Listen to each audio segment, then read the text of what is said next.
¿Adán fue realmente el primer hombre? ¿O es que hubo alguien antes que él? Puede que esta idea suene descabellada, ya que según la tradición bíblica, Adán fue el primer hombre creado por Dios. Sin embargo, en este canal estamos acostumbrados a escudriñar los textos históricos en busca de evidencias que revelen cosas extraordinarias. Una de ellas es que yo soy el documentalista, y esto es: Adán no fue el primer hombre. Desde las sombras hasta la luz, desde el misterio y la intriga, tocando temas tabú. Y descubrí en medio de la terquedad que existen mundos paralelos. Y a través de mis errores conocí la humildad, haciendo un pacto con el cielo. Yo soy el documentalista. Adán no fue el primer hombre, y esto no es sacado de algún texto apócrifo o alguna teoría New Age. Es la propia Biblia quien nos aclara esta duda. Sí. ¿No me crees? Toma tu Biblia y sígueme. La creación del hombre en Génesis siempre se ha interpretado como que Adán fue el primer ser humano creado por Dios. Pero lo que realmente dice es que Dios creó a los humanos en el sexto día del relato de la creación, en el capítulo 1. Y luego viene la historia de la creación de Adán. No es más que una suposición de que son dos relatos del mismo evento. Si Dios creó toda la tierra en 6 días o en 4.540 millones de años, eso es irrelevante, ya que no había manera de saber una cosa u otra. No existía ninguna razón para sospechar siquiera que fuera diferente a como se leía, y el mensaje general de la Biblia no dependía de ello. La interpretación que dice que Adán fue el primer hombre que existió es el principal motivo por el que la Biblia y la ciencia moderna parecen incompatibles. La civilización comenzó en Mesopotamia hace más de 5.000 años, y los sumerios son considerados los inventores, constructores y agricultores innatos. También crearon el primer gobierno, las primeras leyes, la aritmética, la astronomía, la astrología, la rueda, los veleros, los sartenes, las navajas, las arpas, los hornos, todo, las herramientas manuales de bronce y los arados también. A lo largo de los siglos siguientes, la escritura se hizo más avanzada y empezaron a registrar historias transmitidas de generación en generación que explicaban cómo su pueblo llegó a todas estas ideas que cambiarían para siempre la raza humana. Lo curioso es que estas historias no daban crédito a sus antepasados. Afirmaron que fueron enseñados por dioses inmortales con apariencia humana. Las tablillas sumerias y acadias donde se encuentran estas historias sumerias son anteriores a los libros más antiguos de la Biblia, en más de 1000 años, incluyendo la historia de Adán y Eva, el diluvio bíblico y la confusión de una lengua. Se han encontrado numerosas tablillas de última parte del tercer milenio antes de Cristo, que contienen estas historias por toda Mesopotamia. No hay duda de que la mitología sumeria tuvo un gran impacto en las civilizaciones posteriores, y todas las mitologías inspiradas en ellos hablan de múltiples dioses inmortales de forma humana, tanto masculinos como femeninos, que eran falibles, malhumorados y a menudo enfrentados entre sí. Y todas hablan de la mezcla entre estos seres inmortales y los humanos mortales, produciendo semidioses y titanes. Si la creación de Adán en el Génesis ocurrió en un mundo ya poblado, Dado el marco temporal y la ubicación especificados, entonces los humanos que finalmente se convirtieron en los sumerios habrían sido personas que poblaron el mundo. La cualidad más evidente de los libros de Moisés es que los griegos quedaron fascinados por estos libros, por lo que algunos de los manuscritos más antiguos de la Torá que aún existen están escritos en griego. También tuvieron un fuerte impacto en los romanos, que tras más de un siglo de persecución cristiana legalizaron el cristianismo, y unas décadas después lo convirtieron en la única religión legal. Los libros han sido una influencia constante en el mundo occidental en todas las épocas desde entonces. Al mismo tiempo, muchos descartan el Génesis como nada más que mitología. Una de las razones de esto es que se ha confirmado que esos eventos en el Génesis temprano no sucedieron. Nunca hubo un diluvio universal, y aunque todos los humanos vivos hoy en día comparten un ancestro común, este ancestro existió en África, decenas de miles de años antes de los acontecimientos del Génesis. Eso es innegable. Está comprobado.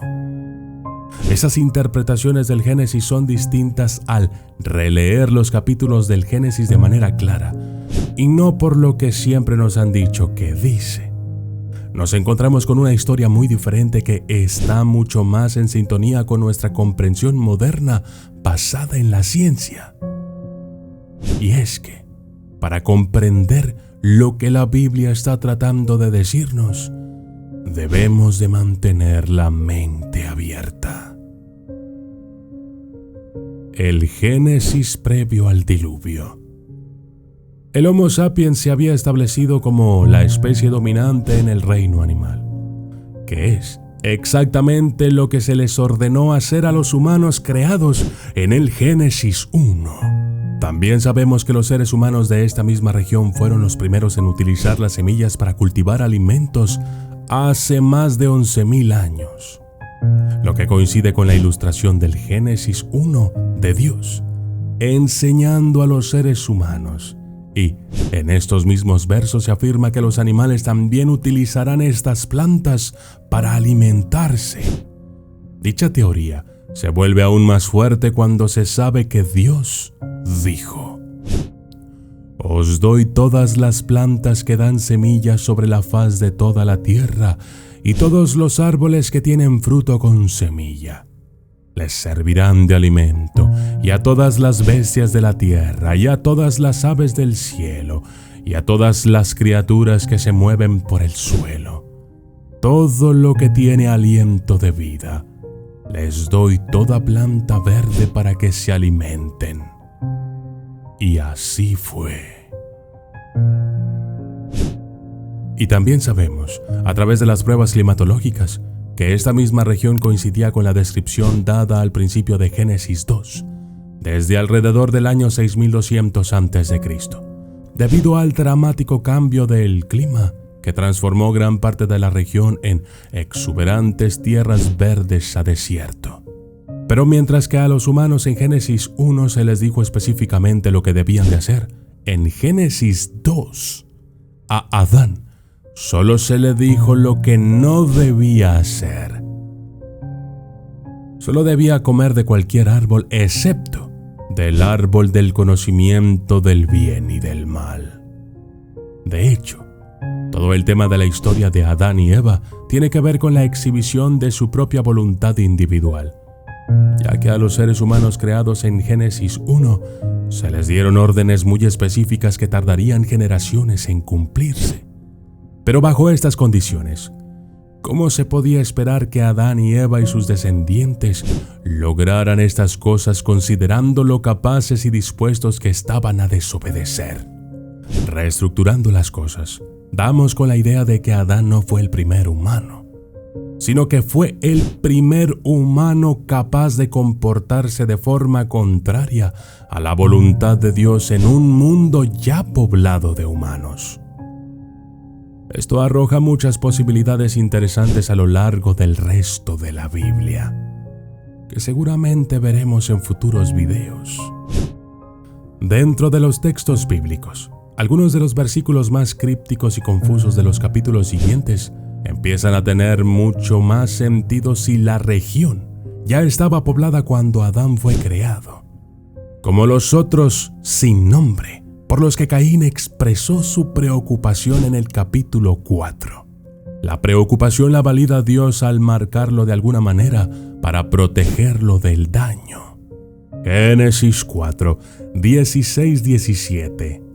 Salió, pues, Caín delante de Jehová, y habitó en tierra de Nod, al oriente del Edén, y conoció Caín a su mujer, la cual concibió y dio a luz a Enoc, y edificó una ciudad, y llamó el nombre de la ciudad del nombre de su hijo, Enoc.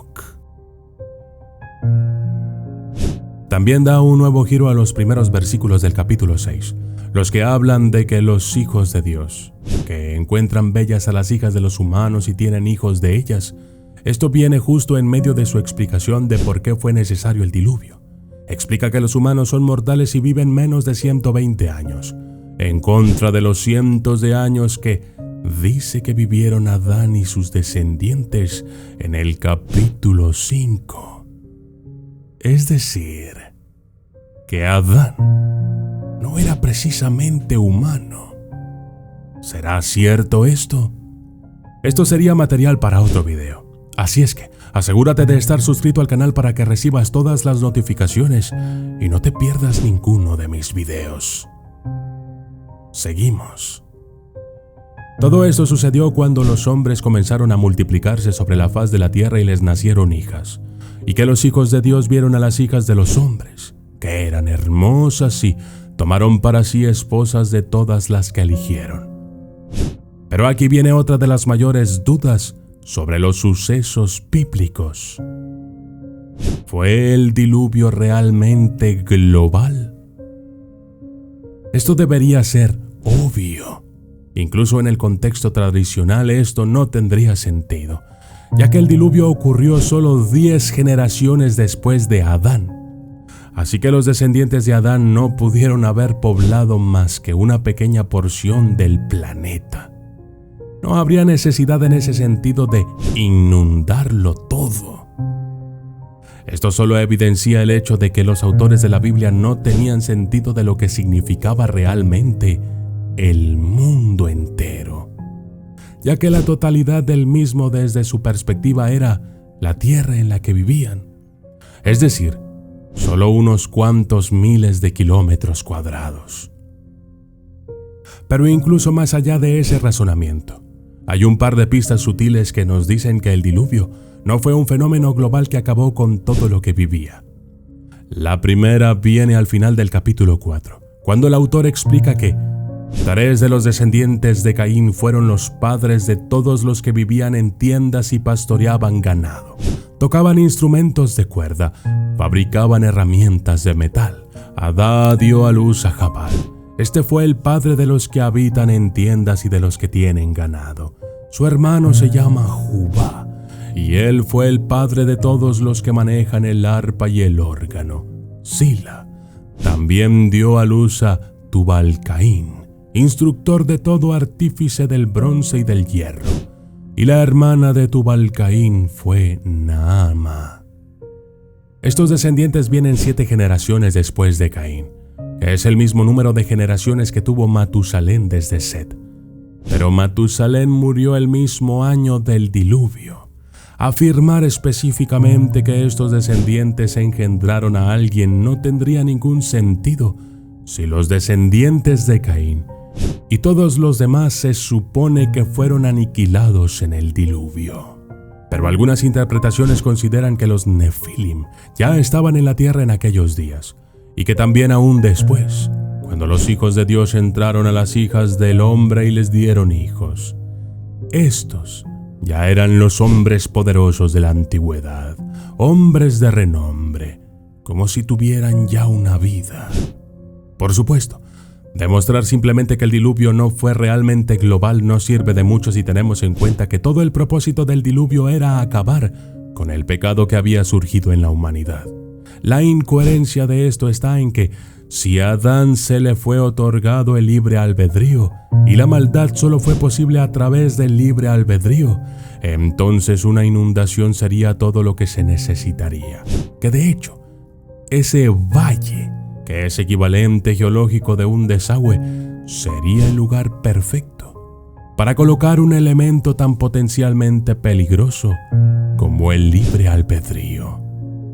Por el contexto de la evolución de la vida tal y como la entendemos, la aparición de una nueva especie de seres humanos con libre albedrío y mayor duración de la vida no sería un salto mayor que el cambio de organismos unicelulares a pluricelulares o las adaptaciones que la vida misma hizo para sus nuevas condiciones.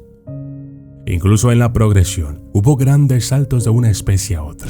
Sin embargo, si una especie aún más avanzada apareció realmente hace unos pocos miles de años, ciertamente ya no está aquí.